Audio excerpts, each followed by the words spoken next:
स्वागत है आप सभी लोगों का मेरे चैनल साइंस टू टेक्नोलॉजी में। मैं अनुपम विपुल आप सभी लोगों का स्वागत करता हूं आज के शो साइंस थर्सडे में। आज हम लोग बात करेंगे नियोडिमियम मैग्नेट का मैन्युफैक्चरिंग कैसे होता है, तो उसे रफली समझते हैं। तो नियोडिमियम मैग्नेट क्या है? ये अगर आपके पास थोड़ा सा भी पैसा है तो आप खरीद सकते हैं। इंडियन मार्केट में आपको मिलता है, इस तरह के काफ़ी छोटे छोटे ब्लॉक्स पे खरीद सकते हैं। बहुत सारे साइजेस में अवेलेबल है, आप खरीद सकते हैं। प्रोजेक्ट के लिए आपको ये वाला साइज मिल जाएगा मार्केट में। ये मैंने लिया था 1 सेंटीमीटर बाय 1 सेंटीमीटर क्यूब मैंने लिया था, खूब सारा। तो ये परमानेंट मैग्नेट है और इसका केमिकल फॉर्मूला है नियोडिमियम आयरन बोरॉन, और इसे कई बार निब भी कहा जाता है। और इसमें समझिए 3 मेन कंपोनेंट है। नियोडिमियम जो इसके नाम में ही है, आयरन और बोरॉन। ये एक एलॉय है, ये समझना ज़रूरी है। ये मतलब कंपाउंड नहीं है, एलॉय है। और ये रेयर अर्थ टाइप मैग्नेट होता है। रेयर अर्थ में सिर्फ ये नहीं है, इसके सिवा दूसरे भी हैं, लेकिन वो बहुत ज़्यादा महंगे हैं और उसका जनरली यूज़ होता है हाई टेम्परेचर मैग्नेट्स बनाने में। ये हाई टेम्परेचर में नहीं गिना, मतलब ये भी काफ़ी नॉर्मल वाले से बहुत हाई चला जाता है, लेकिन सिलीनियम टाइप जो मैग्नेट्स होते हैं वो एक्सट्रीम हाई टेम्परेचर बर्दाश्त कर पाते हैं। तो ये रेयर अर्थ में। और ये समझना बहुत ज़रूरी है, जब भी आप रेयर अर्थ मिनरल्स के बारे में बात करते हैं तो पीरियोडिक टेबल आपको दिखाया जाएगा, उसमें ये लैंथेनम ग्रुप्स को कहा जाएगा। अब रहा बात, क्या ये रेयर है? रेयर एज इनकी धरती में कम है? नहीं, ऐसा नहीं है, धरती में बहुत है। प्रॉब्लम है कि ये इसको माइन करना और आइसोलेट करना बहुत मुश्किल है। यानी कि जहाँ पे भी खदान हो, चांसेस है कि वहाँ पे आपको ये मिल रहा है, मतलब ये रेयर एलिमेंट निकल रहा है, लेकिन उसको अलग करना बहुत मुश्किल है, बहुत ज़्यादा मुश्किल है। इसके कंपाउंड को आइसोलेट कर पाना बहुत ज़्यादा मुश्किल है। तो वही समझिए कि रेयर ऐसा नहीं कि है नहीं धरती में, मतलब हमारे क्रस्ट में नहीं है, बहुत है, बम बम है। बस निकालने का तरीका बहुत मुश्किल है। तो इसका सिर्फ वहीं जगह पे लोग माइनिंग करते हैं जहाँ बहुत ज़्यादा डेंसिटी है और पोल्यूशन भी बहुत ज़्यादा होता है। इसीलिए सारे यूरोपियन देश कर सकते थे, लेकिन उन्होंने हाथ खड़ा कर दिया कि इतना पोल्यूशन होता है। उन्होंने बोला देखो भैया, चाइना तुम प्रदूषण करो, तुम प्रदूषण से तुम्हारे लोग मरेंगे, हमें टेंशन नहीं चाहिए ये। तो समझना बहुत ज़रूरी है। रेयर रेयर नहीं होता है। रेयर का मतलब है बहुत हार्ड है इसको निकालना, माइन करना धरती में। और इसको लोग पीछे क्यों भागते हैं जब ये इतना मुश्किल है, हार्ड है, और मतलब इतना दाम भी इतना छोटा का मैंने बहुत दाम दिया है। तो रहा बात कि इसके पीछे क्यों जाते हैं, बात है कि ये हाईएस्ट आपका ये मतलब टेस्ला दे सकता है स्ट्रॉन्गेस्ट परमानेंट मैग्नेट में। यानी कि इस पे कोई और मैग्नेट सिस्टम नहीं है। मतलब जो दूसरे रेयर अर्थ हैं वो भी नहीं है, आयरन बेस्ड है वो भी नहीं है, सिरामिक बेस्ड है वो भी नहीं है, जो इतना ज़्यादा मैग्नेटिक डेंसिटी देते हैं। ये 1.2 टेस्ला तक जा सकता है। 1.2 टेस्ला कितना होता है? जनरली एमआरआई करने के लिए 1.5 टेस्ला चाहिए होता है। तो समझ लीजिए बहुत ज़्यादा हष्ट पुष्ट तंदुरुस्त मैग्नेट आप बना सकते हैं नियोडिमियम से। तो मतलब इसका पावर रेटिंग के सामने कोई और केमिस्ट्री, कोई और डिज़ाइन नहीं आता है। ये मतलब अलग लेवल पे है। और इसमें ये तो पहली बात हो गई इसमें कितना ऊम्फ है। दूसरी बात हो गया, इसकी करोसिविटी भी बहुत है। करोसिविटी का क्या मतलब होता है? उसका हाई रेजिस्टेंस टू डीमैग्नेटाइजेशन। यानी आप मैग्नेट लेते हैं, किसी भी चीज़ के अगल बगल से गुजारते हैं, ट्रांसफार्मर के बगल में है या इलेक्ट्रिक फील्ड के बगल में है, तो लड़ाई झगड़ा हो रहा है। इसका मैग्नेटिक फील्ड से लड़ाई झगड़ा हो रहा है। आप मैग्नेट जब भी कॉइल में रहे या किसी भी मोटर में रहे, जनरेटर में रहे, उसमें लड़ाई हो रहा है, उसी से आपको एनर्जी मिले। लेकिन बात है कि लड़ाई होने से मैग्नेट अपना पावर लूज करता है। तो यहाँ पे क्रोसिविटी देखी जाती है कि सर आप कितना इंड्योर कर पाओगे, कितना दिन तक टिक पाओगे। न्यूडिनियम का भी वो काफ़ी हाई है। और टेम्परेचर टॉलरेंस बाकी सबके कंपेयर में बहुत अच्छा है। खासतौर पे जैसे सिरामिक मैग्नेट हो जाए, आयरन मैग्नेट हो जाए, वो सबसे बहुत अच्छा है। तो इसी कारण से सब लोग करते हैं। और आप देख सकते हैं कितना वो एनर्जी ले सकता है। छोटा सा नियोडिमियम मैग्नेट एक मेटल टेबल पे, उसमें बड़ा सा बॉल लगाया गया है, छोटा सा नियोडिमियम और बड़ा सा बॉल लगाया है, छोटा सा है, बड़ा सा बॉल लगाया हुआ है। तो बहुत बॉल्जी मैग्नेट है। तो समझना बहुत जरूरी, बहुत ज्यादा पावर होता है नियोडिमियम में। मतलब नियोडिमियम का हाईएस्ट ग्रेड आप ले लें, उसको कोई और सिस्टम नहीं compete कर सकता उससे।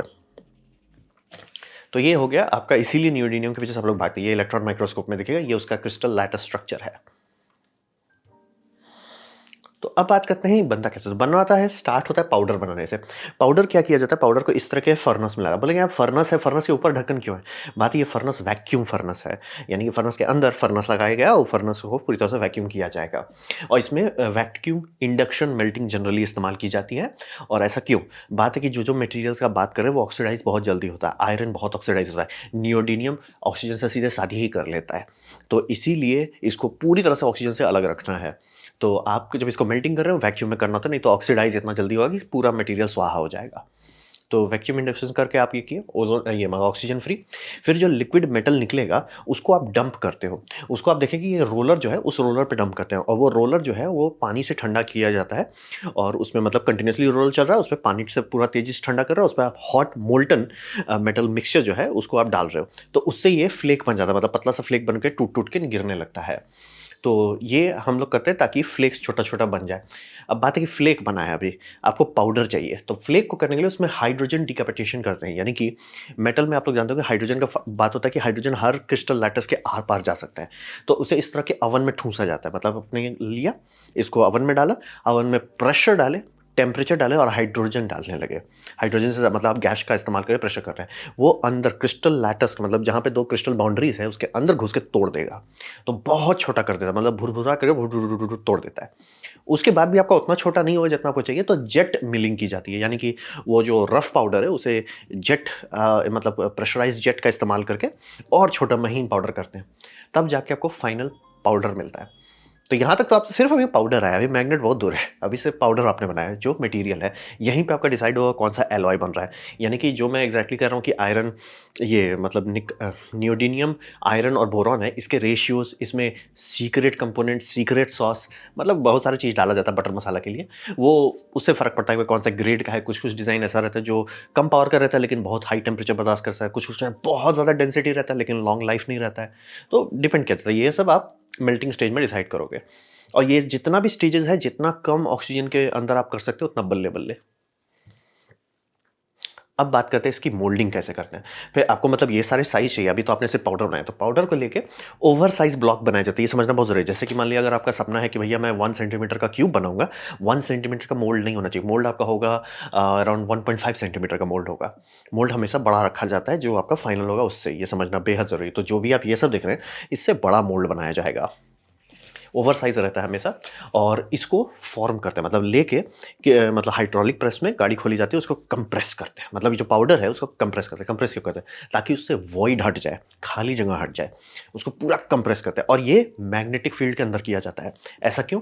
ताकि आपका मैग्नेटिक फील्ड लॉक हो जाए, सारे ग्रेन्स जो है एक तरफ ओरिएंट हो जाए। तो ये जो आप कंप्रेस कर रहे हैं, इस टाइम आप मैग्नेटिक फील्ड से उसे हेल्प भी कर रहे हैं कि भैया सारा एक साइड अभी प्रेशर में हो, एनर्जी में हो, स्विच कर सकते हो, स्विच करा दे रहे हैं मैग्नेटिक फोर्स डाल के।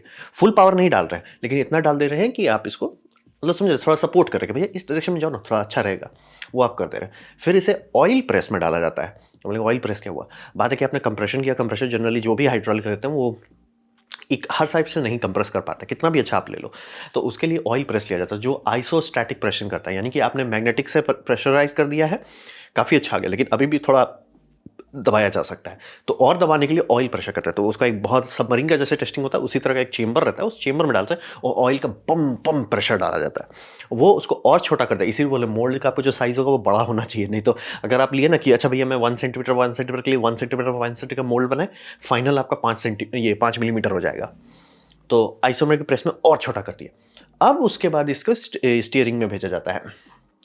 स्टिंग इसको कहना ही बड़ा अजीब है, बस बेसिकली उसे कुकर में डालते हैं और यहाँ जाके इसको रैम्प करके पकाया जाता है। और यहाँ पे भी दूसरा एक स्टेज आता है कि आप इसको कैसे करते हैं, उससे डिपेंड करता है मैग्नेटिक स्ट्रेंथ पे। यानी कि अगर मान लीजिए जैसे आप 24 घंटा करते हो तो कहा जाएगा कि आपका N42 के आसपास का मैग्नेट मिलेगा, वहीं से 36 करते हो तो N52 ग्रेड का मैग्नेट मिल सकता है। यानी कि कितना देर आप इसको पका रहे हो, धीमी आंच पे कुक कर रहे हो, और इसका पूरा कर्व होता है। यही सब मतलब जो मैग्नेटिक इंजीनियर्स हैं वो यही सब बैठ के बनाते हैं कि इसका क्या कर्व होगा, किस तरह से टेम्परेचर अप करेंगे, किस तरह से डाउन करेंगे, ताकि ये सब एकदम ब्रिक जो है एकदम बढ़िया से परफेक्ट आपको दे सके। ये फाइनल है। यहाँ पे आपका ये हो गया, कुकिंग हो गया, लॉकिंग, क्योंकि आपने प्रेशर से मैग्नेटिक फील्ड को किया था, ये कुकिंग के दरमियान वो पूरी तरह से सील हो गया, यानी कि मैग्नेटिक ग्रेन्स जो है वो लाइन अप हो चुके हैं। मैग्नेट नहीं बना है लेकिन लाइन अप हो चुका है। मोल्डिंग का स्टेज कंप्लीट हो गया। मोल्डिंग के बाद आता है मशीनिंग, यानी आपका फाइनल फेज। तो फाइनल फेज आप ये समझिए कि अब आप इसको काटो, क्योंकि बोल रहे हैं ना साइज आपने बढ़ा लिया था, आपने उसे दबाया और छोटा हो गया, ऑयल प्रेस किया और छोटा हो गया, सिंटरिंग किया और छोटा हो गया थोड़ा सा, तो अब बहुत छोटा। लेकिन अभी भी अगर आपने डिजाइन सीखा होगा तो फाइनल साइज से थोड़ा सा ज्यादा होगा। अब इसे फाइनल मशीनिंग किया जाएगा। ये डिपेंड करता है आपका टॉलरेंस कितना है, जैसे मतलब वो मशीन किस तरह के मशीन में जा रहा है। कोई स्लॉपी मशीन है उतना साइज़ का एक्यूरेसी नहीं चाहिए, जैसे कहते हैं ना टॉलरेंस 0.5 mm का टॉलरेंस होना चाहिए या 0.05 का टॉलरेंस होना चाहिए, या बहुत ज़्यादा प्रिसाइज मैग्नेट है 0.005 mm का होना चाहिए। तो वैसे ही टॉलरेंस के हिसाब से मशीनिंग स्टेज में डाला जाएगा कि कितना प्रिसाइसली आपको उसको ग्राइंड करना है, कटिंग करना है, ये सब किया जाएगा। उसके बाद अब आपके पास जो मैग्नेटिक मटीरियल है उसे आप पेंट करोगे, कोटिंग करोगे। ऐसा क्यों? मैंने बताया ये पाउडर मटेरियल है, ऐसा नहीं कि इसका सिर्फ आउटसाइड रस्ट कर गया, ये पूरा अंदर तक रस्ट कर जाएगा अगर इस पर कोटिंग नहीं है। तो कोटिंग पे दबा के पैसा खर्च किया जाता है। यानी कि नियोडीनियम का जो आप ये कलर देखते हैं, जो सिल्वरिश टाइप कलर होता है, ये नियोडीनियम का नहीं। नियोडीनियम आपको ऑलमोस्ट भूरा जैसा दिखेगा। तो इसमें कोटिंग इसलिए किया जाता है कि ऑक्सीजन, चूंकि बोले मतलब हाइड्रोजन जितना पेनिट्रेट नहीं करता है, लेकिन ऑक्सीजन धीरे धीरे कर लेगा और आपका वो मतलब समझ रहे पाउडर मटेरियल है, घुस जाएगा अंदर, अंदर से रस्ट कर देगा। तो इसीलिए ऑक्सीजन से बचाने के लिए आपकी कोटिंग की जाती है। जैसे सबसे कॉमन कोटिंग हो जाता है आपका जिंक कोटिंग हो गया, फिर आपका हो जाता है निकल, कॉपर, फिर निकल। और बोलेंगे 3 परत क्यों कर रहे हैं? बात है हर मटेरियल है, हर मटेरियल के साथ ठीक से शादी करता नहीं है, और हर मटेरियल जो आपका सीलिंग कर रहा है वो ऑक्सीजन के अगेंस्ट उतना एक्यूरेट नहीं हो सकता, मतलब उसकी शील्डिंग उतनी अच्छी नहीं होगी। तो कई बार 3-4 कोटिंग करता है। तो जनरली ये सब में आपको 3 कोटिंग मिलते हैं। ये जिंक या निकल, मैं श्योर नहीं हूँ, मुझे जहाँ तक याद है निकल ही था। निकल कोटिंग होता है, उसके ऊपर कॉपर कोटिंग की जाती है, फिर से निकल किया जाता है, तब जाके ये रहता है कि आपके नॉर्मल हाथ यूज़ में टिका रहेगा। मतलब नॉर्मल एम्बिएंट एनवायरनमेंट का मॉइस्चर, ऑक्सीजन इसको नहीं बर्बाद कर देगा।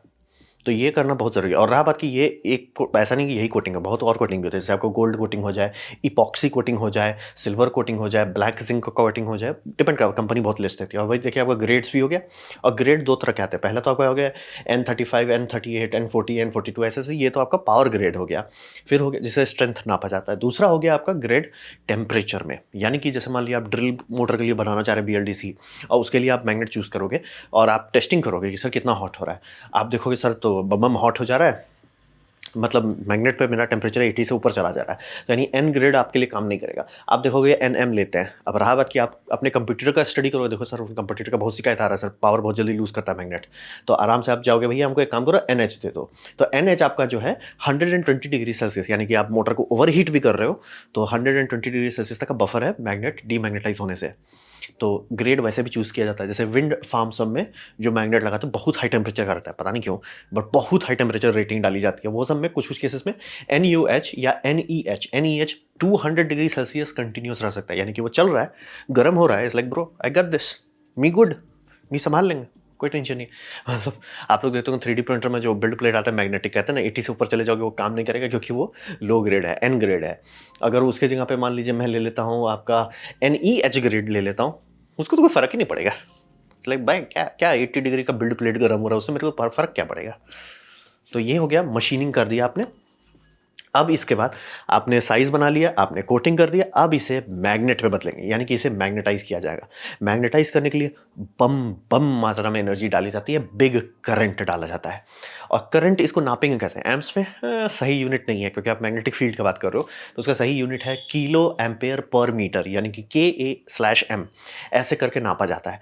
इसका आप खुद कैलकुलेशन कर सकते हैं कि मतलब कितना वोल्टेज पे, कितना उस पे एम्प्स पे आपको चाहिए, कॉइल में कितने टर्न्स हैं, कॉइल का क्या थिकनेस है, सब कैलकुलेशन किया जा सकता है। लेकिन जनरली जब आप मशीन खरीद रहे हो कि किसी मैन्युफैक्चर से, सर मेरे को मैग्नेटाइजिंग मशीन चाहिए, तो वो आपको बोल देगा सर कितना KA/M का आपको चाहिए। तो जैसे एग्जांपल दिया जाता है, ये सबसे नीचे वाले इसका भी स्टार्ट होता है 2790 से लेकर 4780 तक चला जाता है।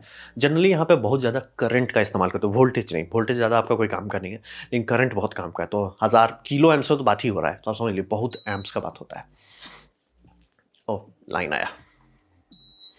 तो ये समझना बस, ऐसे ही करके ये आपका फाइनल अब मैग्नेट हो गया। जैसे ही आपने उसमें करंट डाला, जो कि ग्रेन आपने पहले लॉक कर दिया था, अब ग्रेन को आप एनर्जाइज कर दिए और अब वो पूरी तरह से मैग्नेट बन चुका है, लंबा चलने वाला है। जब तक आप उसे पटकते नहीं हैं या उसे आग में नहीं लगाते, उसका कुछ नहीं बिगड़ने वाला। मतलब धीरे धीरे उसका पावर भी धीरे धीरे लूज होगा, लेकिन वो बहुत धीरे होगा, आपको लोड लेने की ज़रूरत नहीं है। लेकिन ये समझिए कोटिंग उसका इंपॉर्टेंट है। आपका एप्लीकेशन के हिसाब से अगर कोटिंग गलत है, ये मैग्नेट ज़्यादा देर नहीं चलेगा, रस्ट कर जाएगा। तो अब बात करते हैं, इसके पीछे आजकल बहुत लड़ाई झगड़ा हो रहा है, सप्लाई चेन का इशू आ रहा है। तो ऐसा क्यों है? ऐसा इसलिए है कि चाहिए ये सबको, हर देश को चाहिए, इंडिया को चाहिए, अमेरिका को चाहिए, नेपाल को चाहिए, पाकिस्तान को चाहिए, हर किसी को चाहिए। बनाते सिर्फ कुछ ही हैं। घूम फिर के अगर आप देखें तो ये ग्राफ है, पुराने टाइम का दिया जाता है कि मतलब पहले कहाँ-कहाँ बनता था, फिर यूएसए एक टाइम में टॉप हुआ, फिर धीरे-धीरे चाइना गया, अब ये हो गया कि भैया चाइनीज़ ईरा में हम लोग चल रहे हैं। 2000 के बाद से चाइना ही सब चीज़ कर रहा है, बाकी किसी और के पास कोई नहीं है। तो ऐसा क्यों है? ऐसा 2 कारण से। बोले ना, यूरोपियंस मतलब थोड़ा यूरोपियन और अमेरिकन, वो लोग धीरे-धीरे अपना एनवायरमेंटल इफ़ेक्ट झेल लिए कि क्या होता है अगर हम पानी में ज़हर डालेंगे, अच्छा हम मरेंगे उससे। तो वो लोग सीख गए हैं कि भैया हम लोग, जैसे क्लोथिंग इंडस्ट्री क्यों चली गई दूसरे जगह पे? वो बात वही था कि क्लोथिंग की डाई इंडस्ट्री जो होती है, वो बहुत प्रदूषण करती है और पानी को वाट लगा देती है। तो अब रहा बात, क्या उसको सॉल्व कर सकते हैं? आराम से कर सकते हैं, बस दाम बढ़ जाएगा। तो रहा बात कि चाइना की, सर हमें दीजिए ना, हम सीसीपी बोला कि भैया आप हमको दे दीजिए। तो ये सब की जो माइनिंग हो रही है, चाइना में इसलिए हो रहा है कि इसको माइनिंग करना मुश्किल बात नहीं है, इंडिया भी कर सकता है। लेकिन उस माइनिंग का जो पॉल्यूटेंट्स निकलेगा, बहुत ज़्यादा जानलेवा होता है। तो ये समझना बहुत ज़रूरी है कि इसीलिए हर किसी को चाहिए, लेकिन कोई इसको मतलब कर नहीं पा रहा। तो ये समझना बहुत ज़रूरी है, नियोडिमियम मैग्नेट बनाना ज़्यादा मुश्किल टेक्नोलॉजी नहीं है, 1990 से बन रहा है, नया चीज़ नहीं है। मतलब बनाना आता था, दाम घटते-घटते अब इतना हो गया कि ठीक है भाई, अब टेंशन नहीं है, लेकिन कॉम्प्लेक्स नहीं है। ये लिथोग्राफी मशीन नहीं डिमांड कर रहा है, नॉर्मल मशीन्स है, नॉर्मल जो आधा से ज़्यादा मशीन तो आप इंडिया में बना सकते हो। मेटल वेल्डिंग आपको आता है, इलेक्ट्रिसिटी हैंडलिंग आता है, गैस फ्लो कंट्रोल कर सकते हैं, ये सब हो जाएगा, टेंशन वाली बात नहीं है। लेकिन बात वही है कि मटेरियल कहाँ से है, खासतौर पे नियोडिमियम। बाकी चीज़ में उतना दिक्कत नहीं, मेटल में तो कोई दिक्कत ही नहीं है। लेकिन वही कि लो कॉस्ट में हो, ऐसा नहीं कि आप नहीं खरीद सकते। जैसे यूरोप में 3-4 आप नए फाउंड्रीज खुल रहे हैं जो आपका माइनिंग कर रहा है, लेकिन उनका पर टन दाम ज़्यादा है। क्यों? क्योंकि वो इन्वायरमेंटल रेगुलेशन जो ईयू का है उसके अंदर काम कर रहे हैं, वो बहुत महंगा रेगुलेशन है। तो पहली बात तो वो हो गया कॉस्ट। चलिए, आप कॉस्ट देने को तैयार हो जाए, जैसे डिफेंस प्रोजेक्ट है, बजट का कोई टेंशन नहीं है, कॉस्ट देने को आप तैयार हो जाते हैं। लार्ज क्वांटिटी लोकली मिले चाहे नहीं मिले, ये ज़रूरी नहीं है। जैसे चाइना इस मामले में लकी कर गया कि उनके पास कई सारे डिपॉजिट थे और उन्होंने पूरा अच्छा से मिल्क कर लिया। तो ये दोनों कि भैया कम दाम में मिले और ज़्यादा मिले, ये दोनों नहीं मैच कर पा रहा है, इसीलिए चाइना इस पर पूरा दुनिया पर ठप्पा मारा हुआ है। तो अभी के टाइम में हर कंट्री बुद्धि लगा रहा है और सबका है कि भैया हर देश का प्रायोरिटी है reducing the need is priority. मतलब कि जितना हमारे देश का खपत हो रहा है उसे कम करो। अगर खपत बढ़ते रहा तो डिपेंडेंसी बढ़ जाएगी, तो डिपेंडेंसी को कम करो। तो रहा बात कैसे कम करें, तो सबसे सिंपल जगह है जहाँ सबसे ज़्यादा डिमांड हो रहा है ईवी के चलते। ईवी के चलते क्यों? क्योंकि मोटर्स जो हैं, कहाँ हम लोग मतलब आपका कॉर्डलेस ड्रिल ये सब के बारे में सोचते थे, हार्ड ड्राइव के बारे में सोचते थे, हार्ड ड्राइव खत्म हो गया है, अब एसएसडीज आ गए हैं। तो एसएसडीज धीरे धीरे सारे हार्ड ड्राइव को हटा देंगे, तो वो सेक्शन खत्म हो गया। हेडफोन वुडफोन ठीक है, उतना ज़्यादा वो नहीं खाता टनेज में। लेकिन ईवी मोटर्स का बात करते हैं तो ये सब एक एक मोटर जिसमें बहुत कम मैग्नेट है, वो भी 1 किलोग्राम मैग्नेट होता है उसमें। और मैं ये कुछ ग्राम खरीदा हूँ तो बता सकता हूँ, 1 किलोग्राम N52 या N40 जो हाई टेम्परेचर रेजिस्टेंट रहे, बहुत महंगा आता है। तो हिसाब वही रहता है कि, और हर कंट्री अब कूद रही है ईवी में, तो दाम मैग्नेट्स का भाग रहा है। बीएलडीसी के तो अब सीलिंग फैन आते हैं। तो समझना बहुत जरूरी है कि मोटर्स ही हमारा सबसे बड़ा मतलब एक्सपोनेंशियल ग्रोथ जो हुआ है वो मोटर में हुआ है। तो इसका कोई सोल्यूशन है? हाँ, सोल्यूशन है। सोल्यूशन है या तो सिंपल आप बेटर इंजीनियरिंग करके इंडक्शन मोटर पर चलिए, आईएम मोटर्स जिसे कहते हैं। टेस्ला का पूरा कंपनी स्टार्टिंग में वही यूज़ कर रहा था। या आप रिलक्टेंस मोटर पर चल जाए जो इस तरह का दिखेगा। ये पोल शेडेड है, नॉन शेडेड पोल है। या तो आप सेपरेटली एक्साइटेड सिंक्रोनस मोटर पे चले जाइए। मत पूछिए किस गधे ने इसका नाम दिया है, वो ये है, मैंने इस पर डिटेल वीडियो बना दी है, one of the best motor है। उसका सिर्फ एक साइड इफेक्ट है, इसे बनाना मुश्किल है। बनाना मुश्किल ऐसा नहीं है कि मतलब नहीं बना सकते, बनाना मुश्किल है कि उसके लिए आपको टूलिंग बनानी पड़ेगी। जैसे हम लोग कॉइल्स रैप करते हैं, वो उसकी एक मशीन बनती है, वो करना पड़ेगा आपको थोड़ा। मतलब ये सब में आप सीधे स्टैम्प स्टील मटेरियल से कर लेते हो, काम खत्म। मतलब बहुत सिंपल होता है, वो उसमें नहीं होता, थोड़ा दिक्कत है। लेकिन वो motor one of the best है। क्यों? उसका पावर फैक्टर 1 है। 1 पावर फैक्टर, वो ऑलमोस्ट रेजिस्टेंस जैसा लोड देता है। और क्यों ऐसा क्यों है? रोटर सेम है, रोटर सब मोटर का सेम ही होता है घूम फिर के। रोटर बोल रहा हूँ, स्टेटर, यानी कि जो घूम नहीं रहा है, स्टेटर है, स्टैटिक जो है वो सबका सेम है। सेम कॉपी पेस्ट कीजिए। रोटर जो है, रोटर में आप इलेक्ट्रोमैग्नेट डाले हुए हैं, अब वो फिजिकली कनेक्टेड नहीं है। तो आप बोलेंगे ये तो मुझे लग रहा है सिंक्रोनस एसी ब्रशलेस जनरेटर जैसा। हाँ वही है। तो बोलेंगे वो तो बहुत कम पावर का होता है, मतलब उसके लिए बहुत बड़ा बनाना पड़ता है। यहाँ पे समझिए, अगर आप वोल्टेज नहीं बढ़ा सकते और करंट नहीं बढ़ा सकते, लिमिट हो गया है आपका, तो एक और तरीका है एसी में खास तौर पे। वो क्या तरीका है? वो है फ्रीक्वेंसी बढ़ाने का। यानी कि यही सिस्टम जो आप हर किताब में पढ़ते हैं, ब्रशलेस सिंक्रोनस जनरेटर का, एसी जनरेटर का, उसको 50 हर्ट्ज के लिए बनाया जाता है या 60 हर्ट्ज के लिए बनाया जाता है। अब उसको 400 हर्ट्ज कर दीजिए, उसका साइज छोटा हो जाएगा। तो वही किसी कंपनी को बुद्धि आया ये करने का, और ये इन्होंने बना दिया। 2 कंपनी में देख चुका हूँ, जो बना रही है। तो क्या ये मोटर सब समस्या सॉल्व कर देगा? इलेक्ट्रिक व्हीकल में हाँ, ड्रिल में मुझे तो नहीं लगता अभी कोई कर पाएगा, उतना छोटा करना मुश्किल नहीं है, असंभव नहीं है, बट टीडियस होगा। मेबी पीसीबी मोटर पे जाना पड़ जाएगा, तब जाके ये होगा। लेकिन कंपनीज़ कूद गई हैं और हर कंट्री को बोला जा रहा है, देखिए दो तरफ़ा अटैक हो रहा है कि मतलब आप अपने घर में खोजिए, अगर नीडियम मिलता है बहुत अच्छी बात है, उसको रिफ़ाइन कीजिए और दूसरी तरफ से डिमांड भी घटाइए, तो सब लोग ल पड़े हुए हैं। तो इसमें सबसे बड़ा होप जो है लोगों का, ऐसा मैं क्लियर कर दूँ, ऐसा नहीं है कि नहीं है इंडिया में, ऐसा नहीं है कि अमेरिका में नहीं है। बस उसको एनवायरमेंटल फ्रेंडली माइनिंग करना है, क्योंकि अगर एनवायरमेंटल रेगुलेशंस को बायपास करके आप माइनिंग किए कि देश को आज़ाद करने के लिए, देश नहीं बचेगा। चाइना कुछ भी तबाह कर सकता है, आप और हम करेंगे तो वेल डेमोक्रेसी का फ़ायदा भी होता है ना।